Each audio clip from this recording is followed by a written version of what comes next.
եւ նախկինում Հայաստանում 183 օր ապրելու հանգամանքը գուցե շատերը շատ ուշադիր չէին, բայց այս երաշխիքի տրամադրումը նաեւ մեր քաղաքացիների առումով Հայաստանում ռեզիդենտ լինելու այդ ցենզը ապահովելու առումով փոփոխություն է եղել եւ սա է եղել։ Հանվել է տիկին Չէ, տեսեք։ Տիկին Ավանեսյան եւս ներգրավի համակարգի։ Ես հեսա բոլորի հարցերին կպատասխանեմ։ Այո, տեսեք։ Երբ որ մենք դրել ենք պահանջ ռեզիդենտության, առողջության ապահովագրության շահառուն դառնում է շահառու, եթե 1 տարվա ընթացքում նրա 183 օրը լրացել է եւ արդեն անցել է, եւ դրա անցնելու հաջորդ ամսվանից նա դառնում է ապահովագրության շահառու 100% պետության սուբսիդավորմամբ։ Այսինքն այս 6 ամիսների ընթացքում եւս քաղաքացիներ են եղել, ում 183 օրը լրացել է եւ նրանք ավտոմատ արդեն են դառնում։ Ոչ։ Ցենզը մնացել է եւ ես կարծում եմ շատ կարեւոր ցենզ է եւ Հայաստանի Հանրապետությունում տրամադրվող պետական երաշխիքները պետք է ունենան նման ցենզ, որովհետեւ մեր բյուջետային միջոցներն ու մեր հարկատուների գումարները իհարկե պետք է ծախսվեն Հայաստանում ապրող եւ Հայաստանում իրենց կենսական շահը պատկերացնող մարդկանց վրա։ Այո։ Եվ այն քաղաքացիները, որոնք մասնավոր սեկտորում են աշխատում կամ բիզնեսով են զբաղվում, ածի ունեն, բայց բավարար շրջանառություն չունեն տարական քննարկով, իրենք կարող են միանվագ այդ տարվա գումարը վճարել 129,600 եւ դառնալ շահառու։ Ես որքանով որ փորձեցի ճշտել, ասացին, որ չէ։ Այս տարի ոչ եւ այո մեզ շատ են դիմում, որ գուցե նրանց անհատ օրինակ ձեռնարկատերերի այդ 2,400,000-ը չի գերազանցում, բայց մարդիկ տեսնելով այս երաշխիքի կարեւորությունը եւ նաեւ գոհունակությունը ժողովրդի ուզում են դառնալ համակարգի մասը։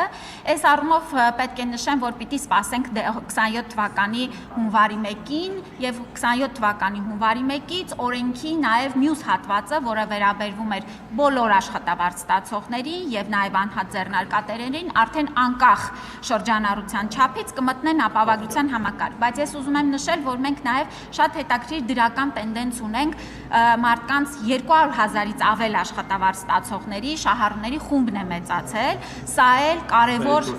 Այո, սա էլ կարևոր ձեռքբերում է, որ քաղաքացիները իրենց երաշխիքները ապահովելու համար նաև ակտիվ վարքագծով գալիս են մաքուր հարկային դաշտ։ Տիկին Ավանեսյան աշխատանքից ազատվել է Լիլիթ Ղազարյանը, տեղագործական ոլորտի աշխատող, ըստ առողջապահական ոլորտի աշխատակիցների, գնահատականների բարձր հմտությունների տիրապետող մասնագետ, պնդում է, որ ձեր ցուցումով է եղել, խնդրեի մեկնաբանել։ Ինքն է պնդում, իր պնդումն է։ Լիլիթ Ղազարյանը հանդիսանում է մեր դեղերի փորձագիտական օակի տնօրենի տեղակալ, եթե չեմ սխալվում, եւ նրա ազատման հետ կապված դիմումը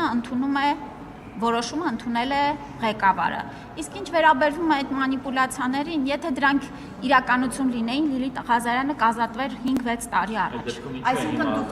ես չգիտեմ։ Ձեր ցուցումով չի եղել, դուք պնդում եք Տիկին Ավանեսյան։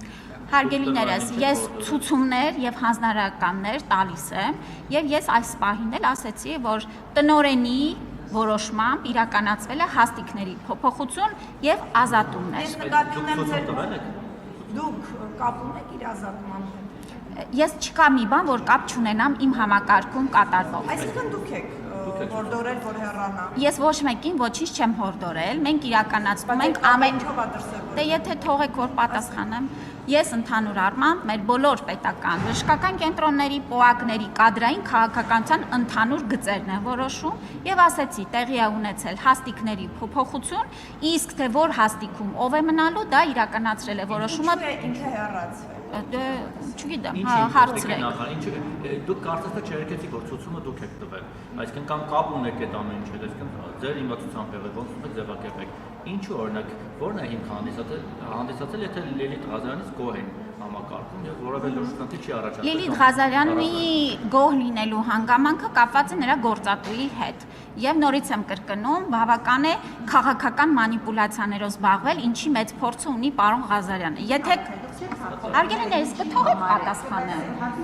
Ինչի համար է մարտահրավերացել Դրա հետ կապված հարցում ուղղել կպատասխանեն մանրամասների մասին։ Այստեղ կանգնած եք, Ուղղակի տնօրենը ինքն է ձեզ դիմել, օրինակ ասել, լավ չի աշխատում, եկեք հեռացնենք, դուք էլ ասել եք, դե որ չի աշխատում, հեռացնենք։ Թե դուք եք տեսել, ասել եք, ուղղակի տնօրեն ջան կլինի հեռացնենք այս տիկնոջը։ Ո՞նց է։ Հարգելին ես, ես ներկայացրեցի մեր աշխատանքային process-ը, ես իրականացնում եմ մեր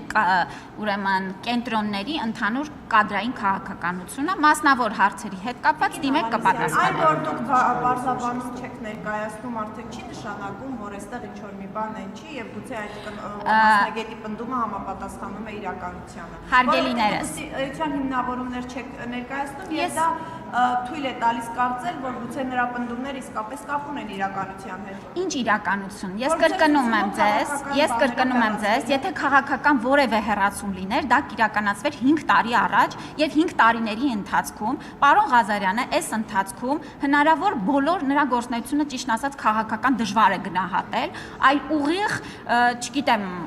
չեմ ուզում խորանալ գնահատականներ տալ, դա իր գործն է։ Նորից եմ կրկնում, 5 տարիների ընթացքում բավական ժամանակ ունեինք հեռացնել քաղաքական ենթատեքստով։ Նման բաներ մեր համակարգում չկա։ Իսկ թե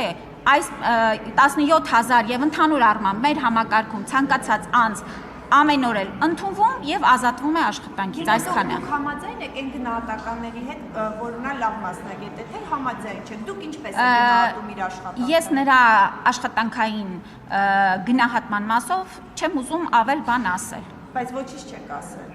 Պատասխանեցի ձեր հարցին, այսքանով բավարարվեք։ Այլ թեմայի անդրադառնանք, առաջիկա նոր կառավարություն է ձևավորվելու, փոփոխությունների հարցը քննարկվելու է, դուք շարունակելու եք մնալ ձեր պաշտոնին, ձեզ օրենսդիրում թե գործադիրում եք տեսնում եւ օրինակ հաշվի առնելով, որ այսպես ասենք, որպես կին քաղաքական գործիչ ԿՊ-ում բավականին ազդեցիկ է դարձել ձեր դերը, հնարավոր է ձեզ նաեւ փոխվարչապետի պաշտոն առաջարկել։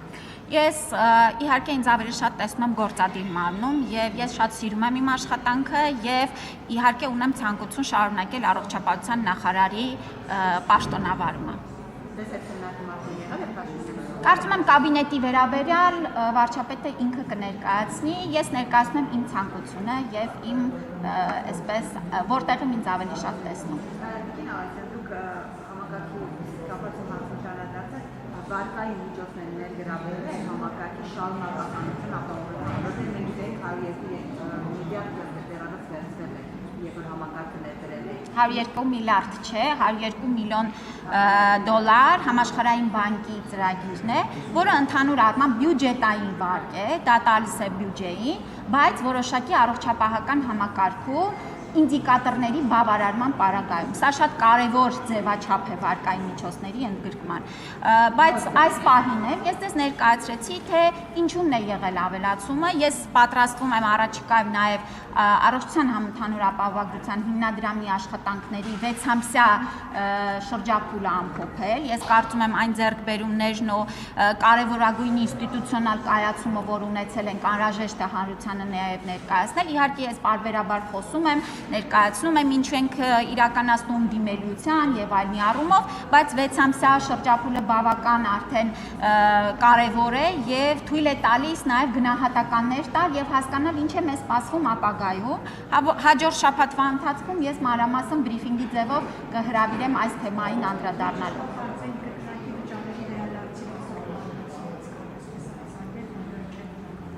Արդեն իրականացվում է, այո, արդեն այդ համակարգը էլեկտրոնային գործարկվել է եւ աշխատում է։ Գործարկված է, աշխատում է եւ հերթով կվերադարձվի։